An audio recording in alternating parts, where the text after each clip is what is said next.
Hey folks, James Abrinio coming to you from Abrinio Cho. We are a Northern Virginia-based law firm practicing doing personal injury, medical malpractice, and criminal defense.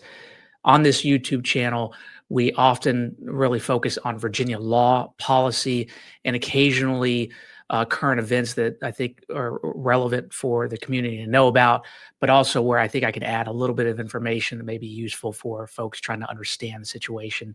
And unfortunately, there's been a story that's, I think, making national news now.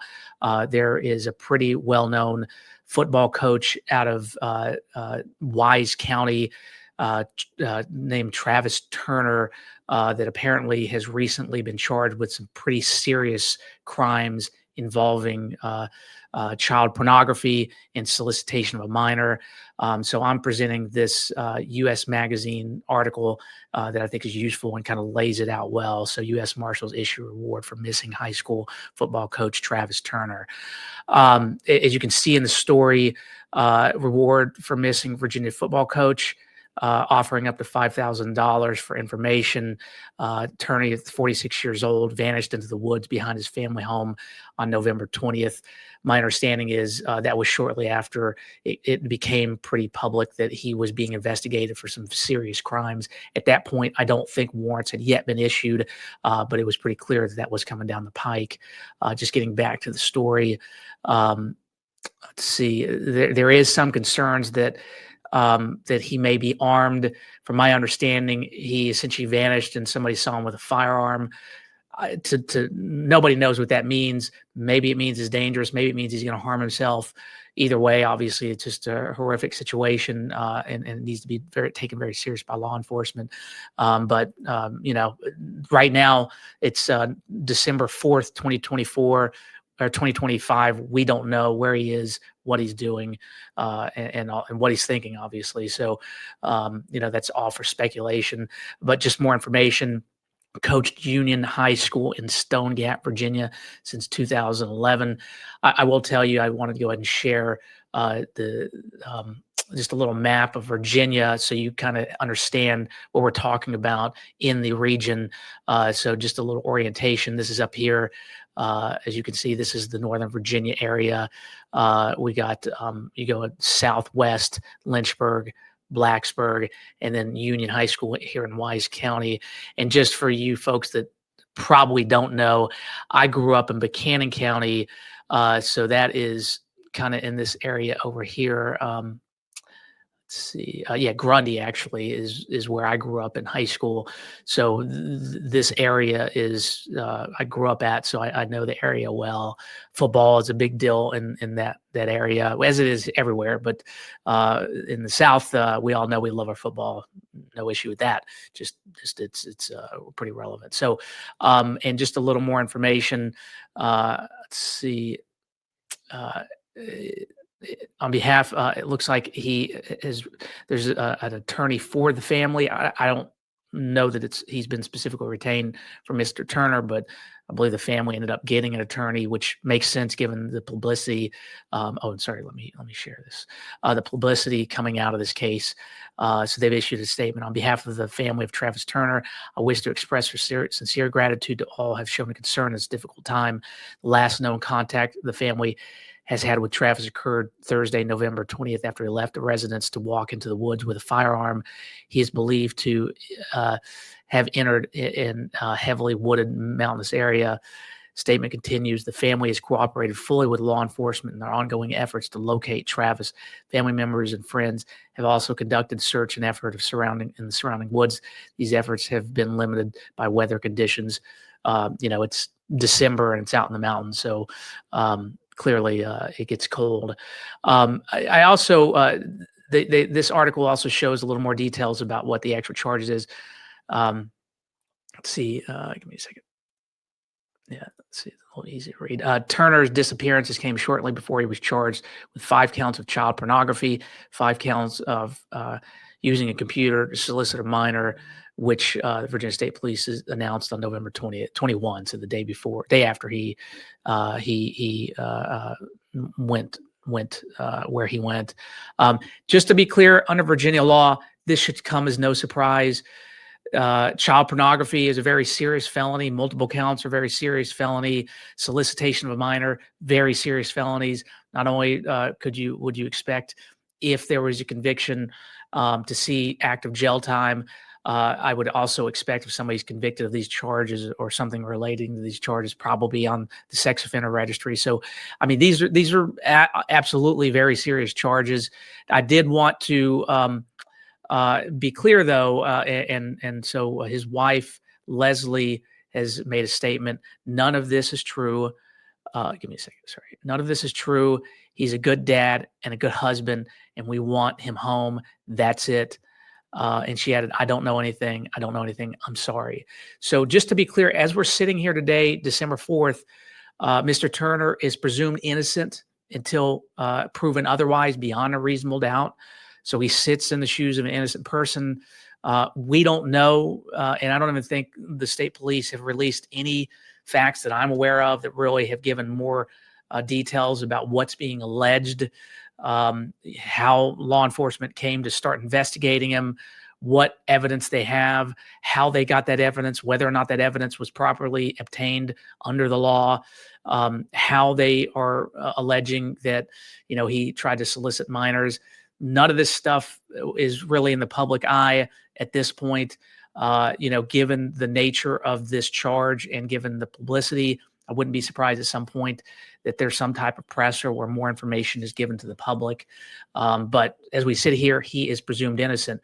So where I thought I could add some value in the public's understanding of what's going on here is really, if I'm the attorney that's thinking about, we do criminal defense, what should happen next as far as if Mr. Turner's found, what he should be doing, prepare to turn himself in kind of the process following that. So what I will say is, whenever I have a client that is being investigated for a crime, I always, always, always encourage them to retain an attorney. If it's me, then retain me. And we proactively reach out to law enforcement.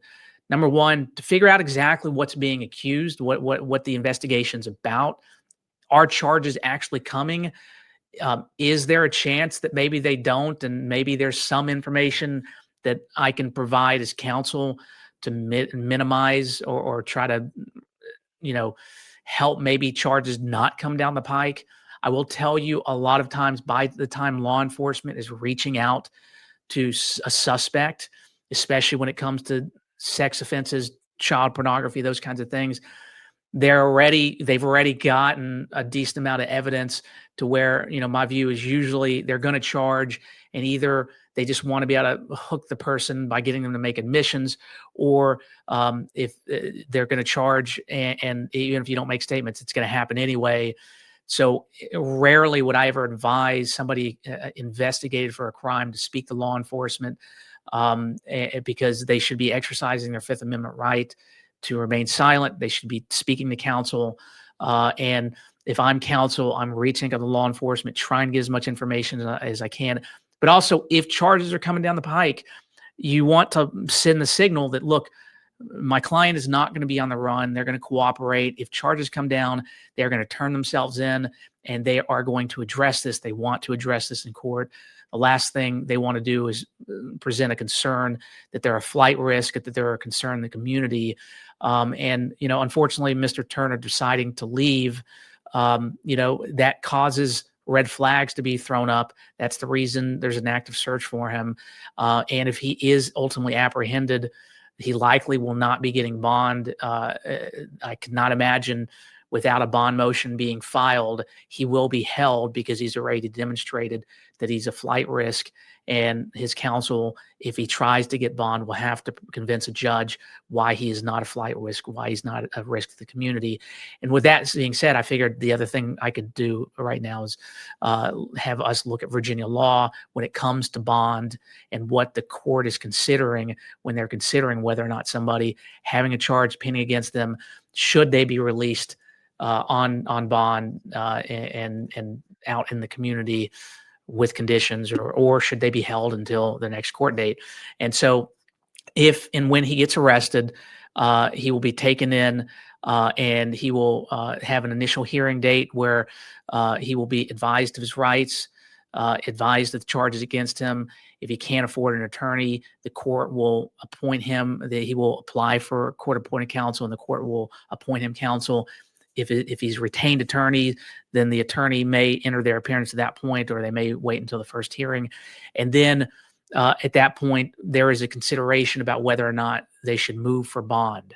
And that's really telling the judge, look, we want to be out of jail during the pendency of the case.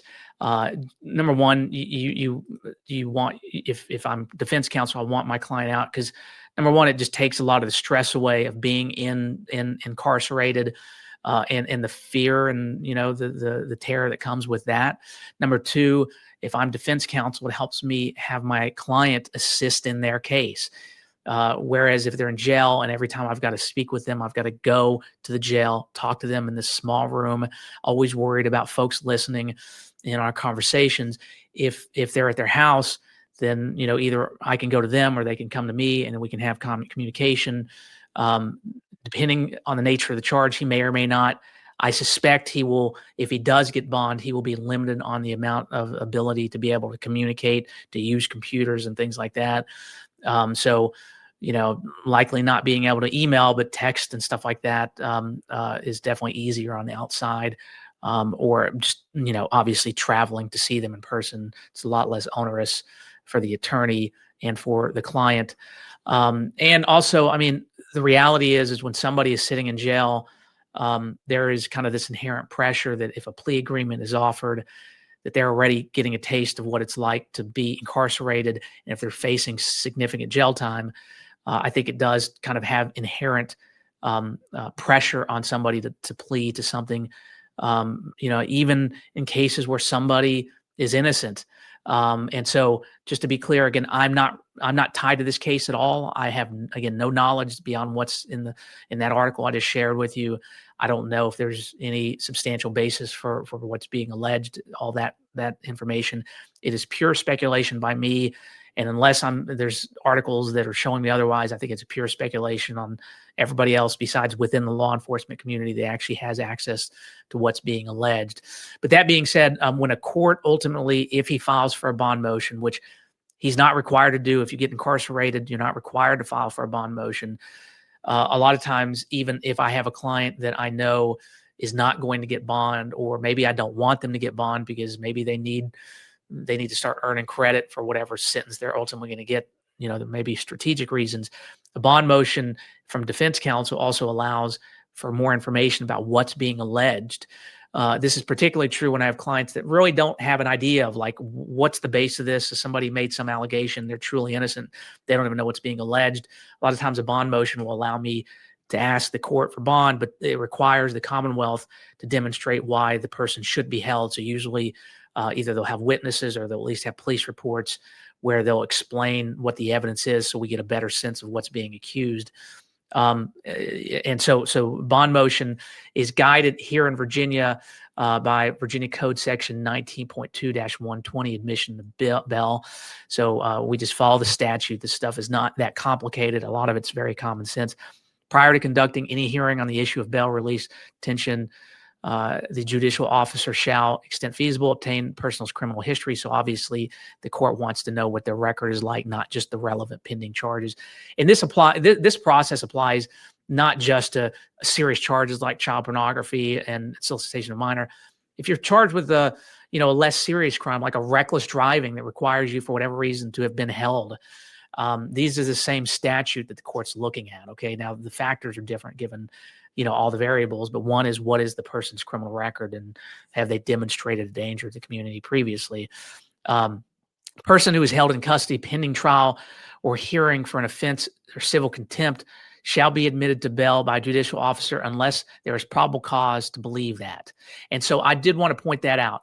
So this statute requires folks to be admitted to bail unless the Commonwealth can show that there's probable cause to believe, and for the following variables we'll get into, but the onus is on the Commonwealth and the judge to find that there's probable cause that they shouldn't be released. Okay. And so what are those factors they're looking into?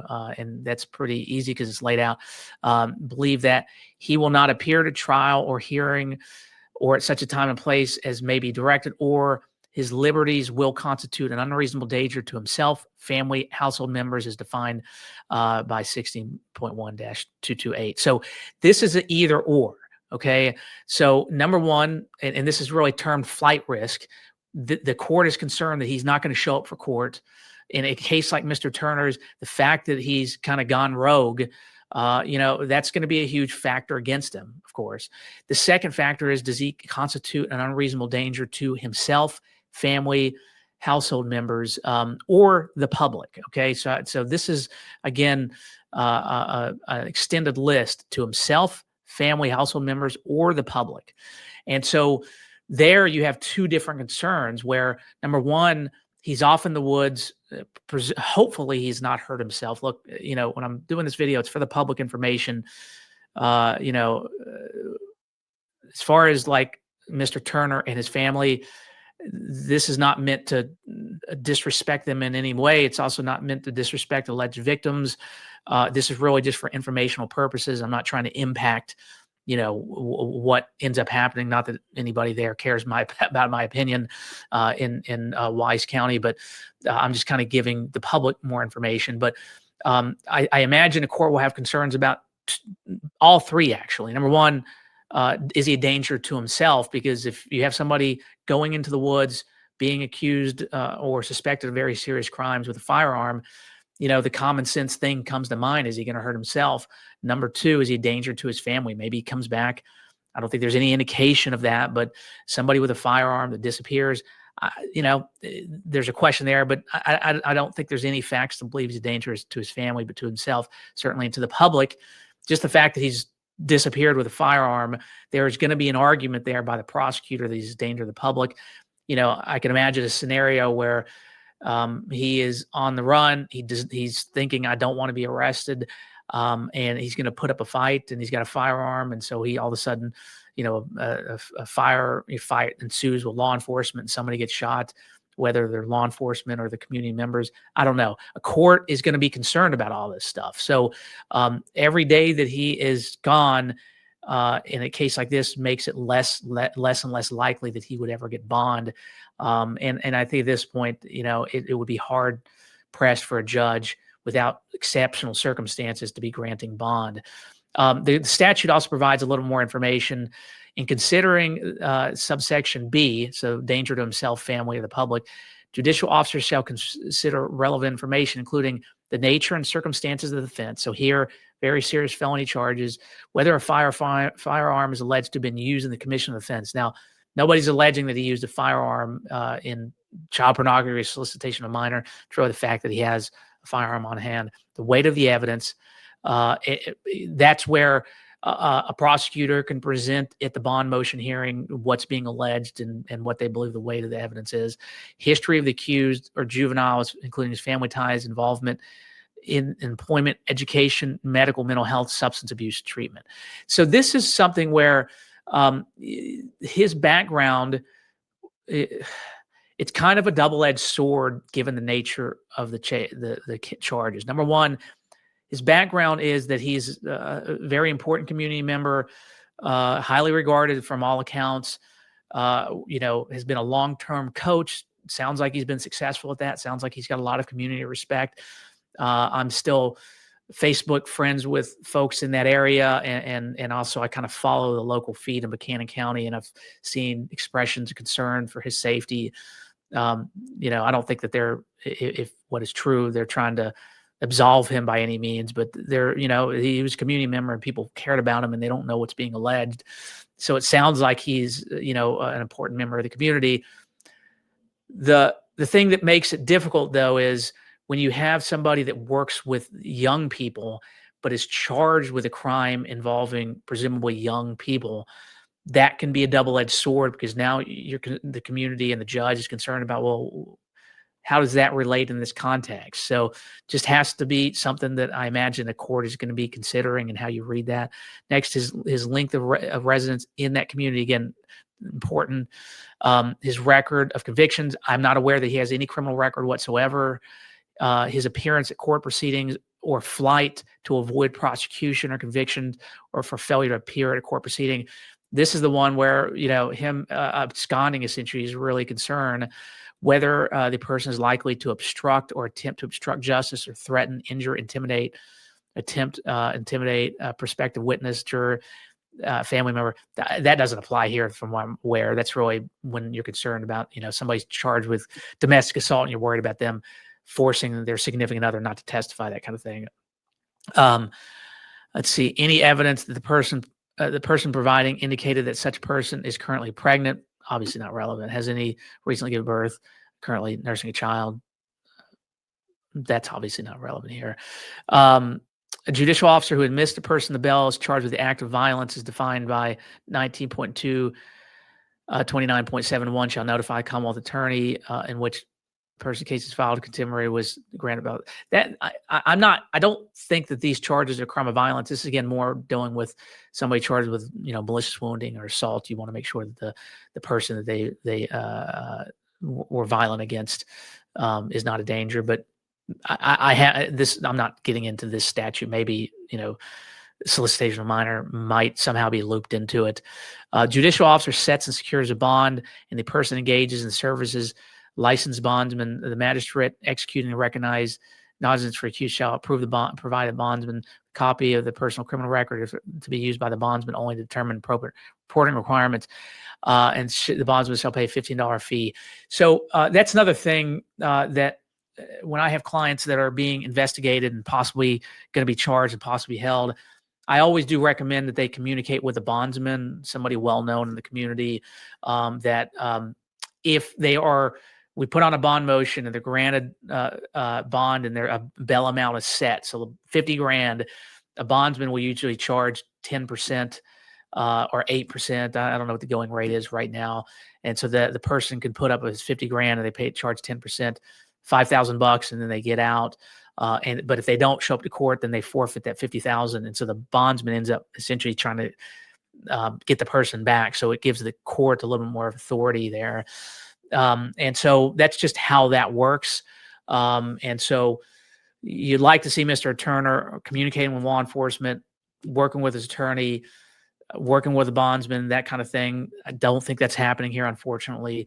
And so it's just really concerning. Now, as far as what happens next in court, once the person is held, once they're given their charges, once they're given whether or not they're going to get on bond or they're going to stay incarcerated, they will get a date for what they call a preliminary hearing. A preliminary hearing in Virginia is held in the district court of the jurisdiction. So there are two district courts in Virginia. There is the Juvenile and Domestic Relations Court, and then there's the General District Court. Juvenile and Domestic Relations Court deals with family crimes or crimes against minors. So this case, a preliminary hearing will be in the Juvenile and Domestic Relations Court. If it doesn't deal with family, if it doesn't deal with minors, it's in the General District Court.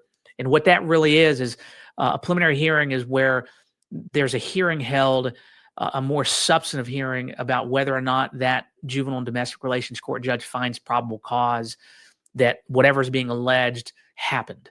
And so at that hearing, you really have more of a thorough witness testimony. You have cross-examination by defense counsel. It's not the rules of evidence are not as strict as when you have an actual trial. So certain things like hearsay may come in.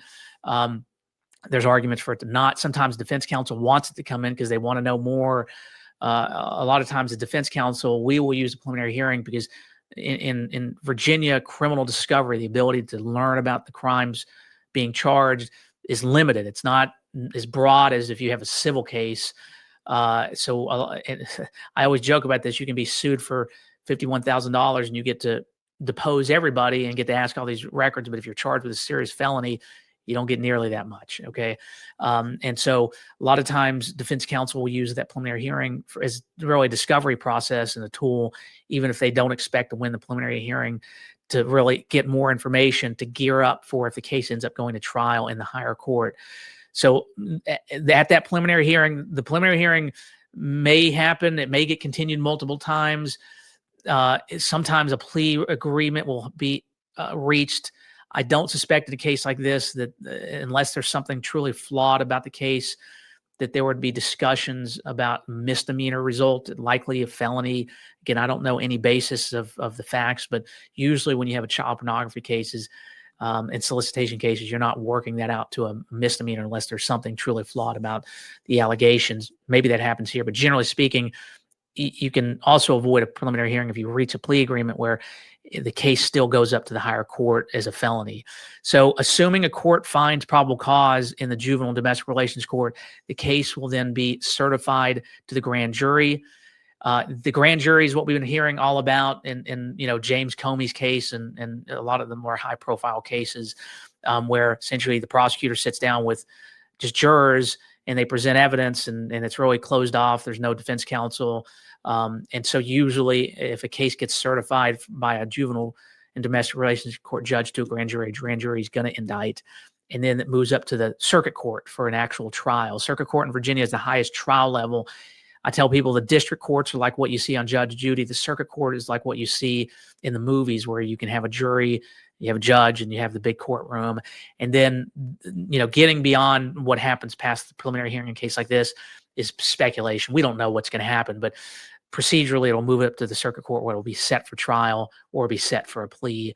And that's presuming a lot. Beyond that, again, speculation, but hopefully this is useful as far as understanding more of the procedure about what may happen here, assuming Mr. Turner turns himself in or is apprehended. Again, as we sit here December 4th, we don't know what's going to happen. We don't know where Mr. Turner is. We don't know if he's going to be caught. We don't know, speculation. We don't know if he's hurt himself or whatever the case may be. Just a lot going on there. It's one of these situations that just horrific to hear about, horrific for the family, horrific if true for abuse victims. I mean, child pornography is not a victimless crime. Somebody created that and somebody was abused to create that. And then they were abused further as that was dispersed.